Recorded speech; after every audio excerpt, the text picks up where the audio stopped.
The Gibson Desert, an interim Australian bioregion, covers a large dry area in the state of Western Australia and is still largely in an almost pristine state. It is about 155,000 square kilometres in size, making it the fifth largest desert in Australia after the Great Victoria, Great Sandy, Tanami and Simpson deserts. Location and description. The Gibson Desert is located between the saline Lake Disappointment and Lake McDonald along the Tropic of Capricorn, south of the Great Sandy Desert, east of the Little Sandy Desert, and north of the Great Victoria Desert. The altitude rises to just above 500 meters in places, as noted by early Australian explorers such as Ernest Giles. Large portions of the desert are characterized by gravel-covered terrains covered in thin desert grasses, and it also contains extensive areas of undulating red sand plains and dune fields, low rocky, gravelly ridges and substantial upland portions with a high degree of laterite formation. The sandy soil of the lateritic buckshot plains is rich in iron. Several isolated saltwater lakes occur in the center of the region, and to the southwest a system of small lakes follow paleo-drainage features.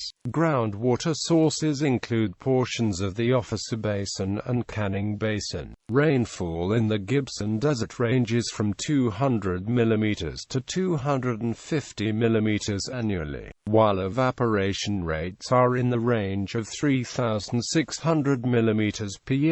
The climate is generally hot. Summer maximum temperatures rise above 40 degrees Celsius, whilst in winter the maximum may fall to 18 degrees Celsius and minimum winter temperatures dip to 6 degrees Celsius. History. The Gibson Desert was named by explorer Ernest Giles after a member of his party, Alfred Gibson, who became lost and presumably died in this desert during an expedition in 1874.